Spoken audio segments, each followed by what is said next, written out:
Bonjour, on va continuer maintenant le cours de la puissance électrique, chapitre électricité, niveau collège et lycée.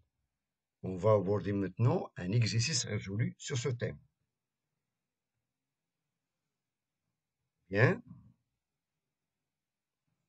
Le disjoncteur d'un salon de coiffure alimenté en 220 volts est réglé sur 35 ampères. Le salon comprend 6 tubes d'éclairage de 200 watts et des lampes de 100 watts et 6 chaises cheveux de 1600 watts.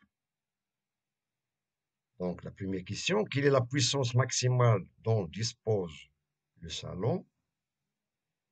Deuxième question, quelle est la puissance totale de l'installation électrique quand tous les appareils fonctionnent? Et la dernière question, question 3, peux-tu faire fonctionner tous les appareils en même temps? Justifie ta réponse. Bien, on a ici 3 questions et on va essayer de commencer par la première question. Donc, la première question qui est, quelle est la puissance maximale dont dispose le salon? Donc, il nous demande de déterminer la puissance maximale.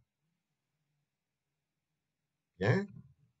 Donc, tout d'abord, on calcule la puissance totale.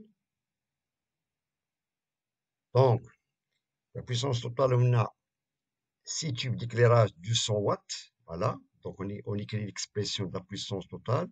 Donc, on a premièrement 6 tubes d'éclairage. Bien sûr, on doit multiplier 6 par la puissance de chaque tube d'éclairage. Plus, on a 10 lampes.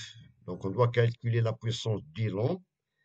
Plus la puissance totale du scie sèche-cheveux. On passe à l'application numérique. Donc, la puissance totale, on sait que le tube d'éclairage, chaque tube d'éclairage, il a une puissance de 200 watts. Donc, on doit multiplier 6 fois 200, plus 10 fois 100, c'est-à-dire chaque lampe a une puissance de 100 watts. Donc, étant donné qu'on a 10 lampes, donc on doit multiplier 10 fois 100, plus 6 sèche-cheveux. Chaque sèche-cheveux, il a une puissance de 1600. Donc, on doit multiplier 6 fois 1600. Et on aura que la puissance totale, la première, c'est 1200, plus 1000, plus 9600. Et répondant à la première question, la puissance totale, ou bien la puissance maximale dont dispose le salon, est de 11 800 watts. 11 800 watts. Bien. Passons maintenant à la deuxième question. Quelle est la puissance totale de l'installation électrique quand tous les appareils fonctionnent? C'est-à-dire, il nous demande maintenant l'installation électrique, c'est-à-dire la puissance totale fournie par, bien sûr, par la régie de distribution d'électricité. Un peu de réflexion. Donc, la puissance totale, c'est-à-dire tout simplement, c'est la puissance maximale de l'installation électrique. Et on applique la relation P max est égal à U fois I. C'est-à-dire U, c'est la tension efficace, voilà, 220 volts. Et I, c'est l'installation, c'est l'intensité du courant maximale. Bien. Et on aura 220 fois 35. Donc la puissance maximale est de l'ordre de 7700 watts.